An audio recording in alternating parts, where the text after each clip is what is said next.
Hello friends, welcome to GK question dot info. आज हम आपके लिए लाए स्टैटिक जनरल नॉलेज जो कि सभी एग्जाम्स के लिए यूजफुल होगा, जिसका टेक्स्ट वर्जन और पीडीएफ विद अदर क्विजेस आपको हमारी website GK question dot info पर मिल जाएगी, जिसका लिंक डिस्क्रिप्शन बॉक्स में गिवन है। और आप हमारे टेलीग्राम चैनल जीके क्वेश्चन को भी ज्वाइन कर सकते हैं। तो आज का लेक्चर स्टार्ट करते हैं। कुछ महत्वपूर्ण प्रश्न आज हम डिस्कस करेंगे हिंदी भाषा के। आज हम डिस्कस करेंगे पार्ट 3। इसके अन्य पार्ट्स जो है वो आपको आई बटन पर और इस वीडियो की एंड में मिल जाएंगे। हमारा आज का पहला क्वेश्चन है, निम्नलिखित में से वृत्तमुखी स्वर नहीं है। हमें बताना है कि कौन सा स्वर जो है इसमें से वो वृत्तमुखी स्वर नहीं है। हमारे ऑप्शन है आ, उ, ओ और ओ। और हमारा सही उत्तर है ऑप्शन ए, यानी कि जो ऑप्शन ए है, आ जो शब्द है वो वृत्तमुखी स्वर नहीं है। अगर हम बात करें वृत्तमुखी स्वर क्या होते हैं और आ क्या है, आ एक विवृत स्वर है, यानी कि जिन स्वरों का जो अर्थ है वो खुला हुआ होता है, यानी कि जिन स्वरों के उच्चारण के लिए मुंह पूरा खोला जाता है, पूरा खुलता है, उनको विवृत स्वर कहते हैं, जैसे कि आ। और इसी का विपरीत होता है वृत्तमुखी स्वर, जिनको उच्चारण करने के लिए मुंह पूरा नहीं खोलना पड़ता है, यानी कि ऊ, ओ, ऊ जो शब्द हैं उनके उच्चारण के लिए जो मुंह है वो पूरा नहीं खुलता है, इसलिए उनको वृत्तमुखी स्वर कहते हैं। और आ जो है वो क्या है, वो एक विवृत स्वर है, उसको उच्चारण करने के लिए मुंह पूरा खोलना पड़ता है। हमारा अगला क्वेश्चन है, निम्न में से जातिवाचक संज्ञा का उदाहरण है। हमें बताना है कि इनमें से कौन सा शब्द जो है वो जातिवाचक संज्ञा का एक उदाहरण है। हमारे ऑप्शन है चाणक्य, अरावली, रामायण और शहर। और हमारा सही उत्तर है शहर, यानी कि जो ऑप्शन डी है शहर, वो एक जातिवाचक संज्ञा का उदाहरण है। अगर हम बात करें जातिवाचक संज्ञा की, तो ये क्या होता है? जिस शब्द में किसी प्राणी, वस्तु या समस्त जाति का बोध होता है, उन शब्दों को जातिवाचक संज्ञा कहते हैं। जैसे या उदाहरण के लिए वृक्ष, घोड़ा, फूल, मनुष्य इत्यादि जो है, ये जो शब्द है वो जातिवाचक संज्ञा की उदाहरण है। इसलिए जो शहर शब्द है वो जातिवाचक संज्ञा का एक उदाहरण है। इसमें हमें इस एक शब्द से समस्त जाति या किसी भी समस्त वस्तु का बोध हो रहा है, इसलिए ये एक जातिवाचक संज्ञा है।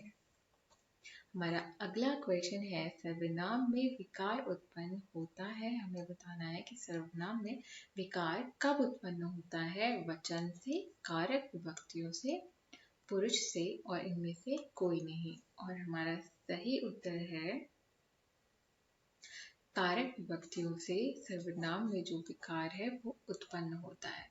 अर्थात इसका मतलब क्या है, जो सर्वनाम शब्द हैं उनके साथ जब कारक चिन्हों का प्रयोग किया जाता है तो उसमें क्या होता है, उसमें विकार जो होता है, विकार उत्पन्न हो जाता है, या विकार जो है वो आ जाता है। और जो सर्वनाम का प्रयोग है वो एक वचन और बहुवचन दोनों में किया जाता है, जैसे मैं, हम, वह, वे, ये और यह और वे, इसका, इनका आदि जो है वो किसका एग्जाम्पल है? सर्वनाम का एग्जाम्पल है, जिसमें एक वचन और बहुवचन दोनों ही यूज हुए हैं। इसी प्रकार जैसे संज्ञा है, संज्ञा शब्दों में भी जब कारक चिन्ह का प्रयोग किया जाता है तो उसमें भी विकार उत्पन्न हो जाता है। तो इसीलिए जो सर्वनाम है और संज्ञा है, दोनों में ही विकार उत्पन्न कब होता है?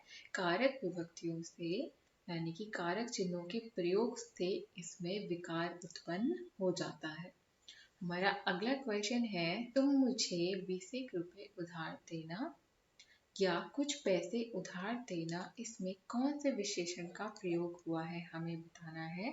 निश्चित संख्यावाचक विशेषण, अनिश्चित संख्यावाचक विशेषण, निश्चित परिणामवाचक विशेषण और अनिश्चित परिणामवाचक विशेषण।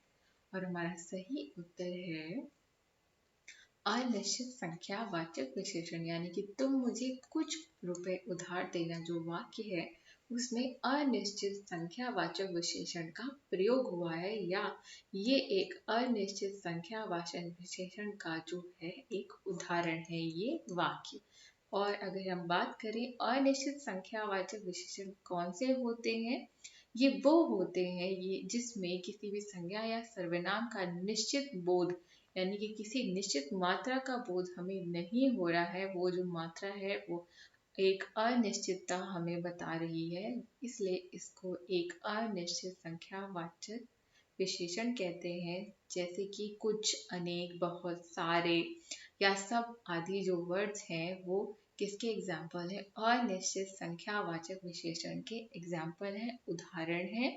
हमसे बोला गया है तुम मुझे कुछ पैसे देना, हमें नहीं बताया गया है कि वो कुछ पैसे कितने हैं या कुछ रुपए वो कितने हैं, एक निश्चित मात्रा हमें नहीं बताई गई, एक पर्टिकुलर अमाउंट हमें नहीं बताया गया है कि हमें इतना पैसा चाहिए या इतने रुपए हमें चाहिए, इसलिए ये एक अनिश्चित संख्या हमें नहीं बताई गई है, इसलिए ये अनिश्चित संख्यावाचक विशेषण है। हमारा अगला क्वेश्चन है, प्राय प्रत्यक्ष कर्म होता है, हमें बताना है कि प्राय प्रत्यक्ष कौन सा प्रत्यक्ष कर्म होता है। हमारा ऑप्शन है निर्जीव, सजीव, उपयुक्त से दोनों और दोनों में से कोई सा भी नहीं।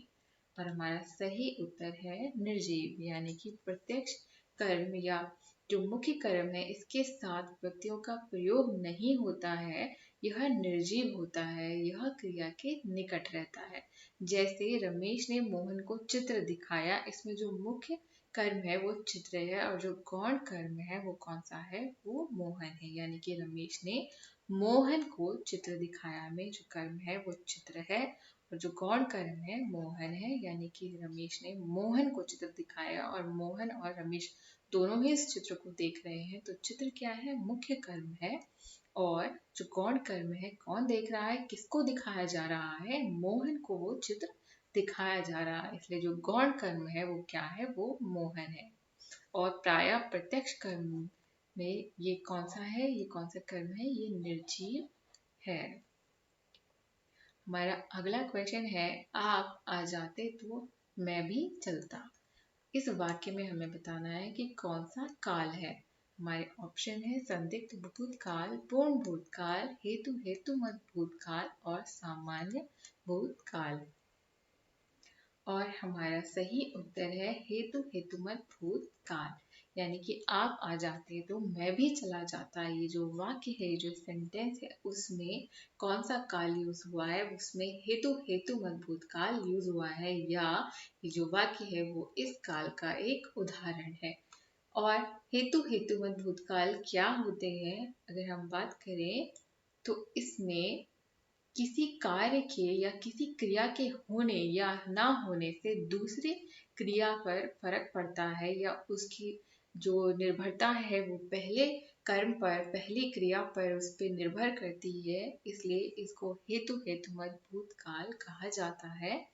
अगर आप आ जाते तो मैं भी चलता, ये जो दूसरा पर्सन है, जो दूसरा व्यक्ति है वो भी साथ में चलता अगर पहला व्यक्ति जो है वो आ जाता है, तो ये जो दूसरा व्यक्ति है वो पहले के आने पर निर्भर करता है, यानी कि पहले की क्रिया पर निर्भर करता है, तभी वो दूसरा क्रिया करता या कोई कार्य करता, इसलिए इसको हेतु हेतुमत भूतकाल कहा गया है।